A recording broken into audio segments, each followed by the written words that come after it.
Middle class बेटा ने एक बड़ा अच्छा कमेंट किया है कि आप कह रहे हो कि इंडिया के अंदर जब अमेरिका के अंदर बच्चे होते हैं तो ऑब्वियस चॉइस कि अमेरिका ही है। तो दूसरा कहते हो कि जब बच्चे हो जाते हैं वो जो वहाँ पे रेज होते हैं तो उनके अंदर फीलिंग्स नहीं होती। राइट, दोनों चीज़ें हैं। इनफैक्ट बच्चे होने के बाद लाइफ और डिफिकल्ट भी होती है अमेरिका में।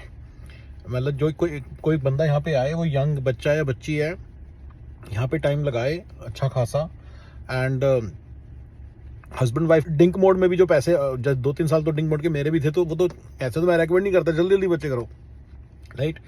लेकिन डिंक मोड में भी जब बंदा जैसे डबल इनकम है हो रही है तो उसके पास पैसे होते हैं, ट्रिपल ट्रिपल पैसे यार, मैं तो 3-4 गुना आ रहे थे, मैं तो कंसल्टेंट भी लगाए हुए थे। ठीक है, अब क्या होता है, अब तब तक बड़ा मजेदार पैसे आ रहे हैं तो उनको लेके बंदा यहाँ पे आए, दोनों बच्चे पैदा करे और इंडिया चला जाए, ये बेस्ट है। दोनों बच्चे यहाँ पैदा कर दिया आपने, उनको बेस्ट गिफ्ट भी दे दिया, सिटीजनशिप ऑफ अमेरिका दे दी। कई बंदे 3 साल का गैप डालते हैं, 1 आधे साल का गैप डाल के जल्दी जल्दी दोनों बच्चे पैदा कर दो, 3 ही कर दो, 4, जो भी, मैं तो 4 के फेवर में हूँ। बट मैं एक स्वीट स्पॉट जैसे दुनिया चल रही है उसके हिसाब से थोड़ी बात करूँ, 2 तो आप करोगे तो दो ही कर लो, चलो दोनों यहाँ कर लो, आपने बेस्ट चीज़ें कर दी सारी, अब आप इंडिया चले जाओ, ये बेस्ट है। पर मेरा पॉइंट है सर जी, मेरा पॉइंट ये है कि ये पॉसिबल नहीं हो पाएगा आपसे। मेरे 100 में से कोई 1 या 2 बंदे निकले हैं, इसके पीछे लॉजिक है।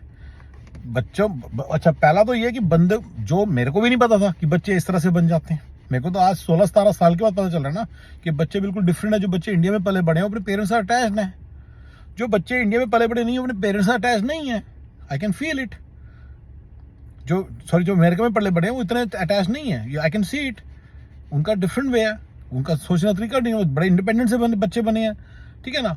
लेकिन ये मुझे अब पता चला, दैट्स वन। चलिए मेरी बात अब छोड़ दीजिए, अब बात करते हैं कि जनरली, देखिए मैं ये कहने की कोशिश कर रहा हूँ जनरली कि आप ऐसे करो, लेकिन आप ऐसे करो, लेकिन मैं उस वीडियो में कह रहा हूँ कि दुनिया ऐसे करती है और चॉइस यही होगी उनकी।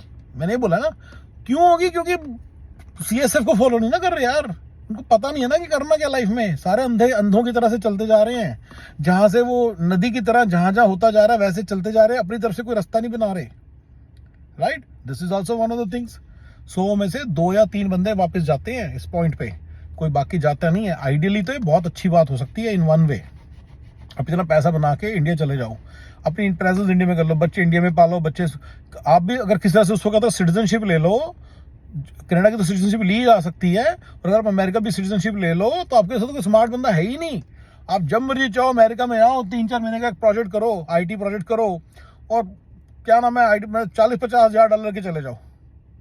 50 हज़ार जो बंदा इंडिया में अमेरिका आके 3 महीने काम करके लेके जा सकता है वो तो वैसे ही राजा है। या आओ 1 साल और 1 साल कल्ले लगा के सारे पैसे सेव करके इंडिया ले जाओ, वहां जाके FD बना लो, आप तो राजा हो गए ना यार, अब आप तो राजा हो गए। तो लेकिन ये कोई करता नहीं है, that's what I been trying to say ना, ये करता नहीं है। करना तो ये बहुत अच्छा आइडिया बन सकता है। मैं सारे आइडिया साथ इवैल्यूएट करना नहीं चाहता इस पॉइंट पे कि मुझे नहीं, मैं मतलब कि how does it fair against other idea, बहुत अच्छा आइडिया, बंदा किसी तरह से इंडिया चला जाए, लेकिन वो पर चॉइस हमेशा यही होगी। इसका मतलब ये है कि इन लोगों को नहीं पता, लोग यही चॉइस करेंगे, कोई नहीं जाता वाता वापस, कोई नहीं वापस जाता वाता, और जा भी नहीं पाता। मैं बता रहा हूँ, आप जा भी नहीं पाओगे, क्योंकि बथेरे बंदे मेरे जो दोस्त गए 5-6 वापस आ गए, कहते हैं वहाँ पे प्रॉब्लम बड़ी हैं, वहाँ पे वर्क की प्रॉब्लम, ये प्रॉब्लम, वो प्रॉब्लम, साला ये प्रॉब्लम, ड्राइवर टाइम से नहीं आता, काम वाली तंग करती है, ये वो है, ऐसे उल्टी सीधी बातें गिनाते हैं हमें, और वापस आए थे। मैंने एक वीडियो बनाया हुआ इसके ऊपर। लेकिन हाँ, अब बात हो रही जाते समय की, जाते समय तो they will not go back. Choice should not be that to stay here, but their choice would always be to stay here, I am telling you. यहाँ पे जो बंदा आता है पता नहीं उसको क्या मिलता है, उसे यहीं पे अटक जाता है। यस, उसका और भी रीजन होता है, देखते हैं डिंक इनकम टाइम मोड में इतने पैसे बन रहे होते हैं ना, आदत पड़ जाती है 2 करोड़ 4 करोड़, इंडिया में जाके भोरी मारने में बड़ा मतलब फुकरियाँ मारते हैं। मेरी 4 करोड़ थी, वहाँ पे तो 35 लाख सैलरी होगी मान लो, तो वो लोग चिढ़ जाते हैं, उनको लगता है मेरी सैलरी 6 गुना कम हो गई, 8 गुना कम हो गई, ऐसी सी बातें सोच के कभी भी PPP पे तो PPP को इग्नोर कर देते हैं, मेरी बातों को भी इग्नोर कर देते हैं, सब कुछ इग्नोर, अपनी लाइफ को भी इग्नोर, अपने लाइफ के चैलेंजेस को भी इग्नोर कर देते हैं, एंड बच्चों के साथ यहीं पे रहते हैं, जैसे मैं रहा, टू बी वेरी ऑनेस्ट, ठीक है। पर मेरी तो सिटीजनशिप भी देखो 2015 में आई थी, तब बच्चा ऑलरेडी 7-8 साल का हो गया था। तो जैसे जैसे बच्चा बड़ा हो जाएगा तो जाना इम्पॉसिबल हो जाएगा। बच्चा एक बार थोड़ा सा सर्टन से 7-8 साल का हो जाए ना, इम्पॉसिबल है इंडिया मूव करना, पीपल डोंट रियलाइज दैट, ठीक है ना। तो मतलब इनफैक्ट मेरे को इंट्रा कंट्री ट्रांसफ़र किया था, मैंने मूव किया था, यानी कि विद इन यूएसए मैंने मूव किया था न्यू जर्सी से सैक्रामेंटो। भैया मेरे बच्चे ने, और मेरी बच्ची सिर्फ 3 साल की थी, 3 साढ़े 3 साल की। It was sad to look at the kid and when she would ask for her friends. तो 3 साल का बच्चे का क्या दोस्त होते, पर उसके थे छोटे मोटे जो दोस्त थे बच्चे से, उनको याद करती रहती थी और बड़ा दुख होता था कि एज ए फादर मतलब मैंने क्या कर दिया, right. So the point is कि ये कोई जा नहीं पाता, वापस जाना बहुत मुश्किल होता है, कोई जा नहीं पाता।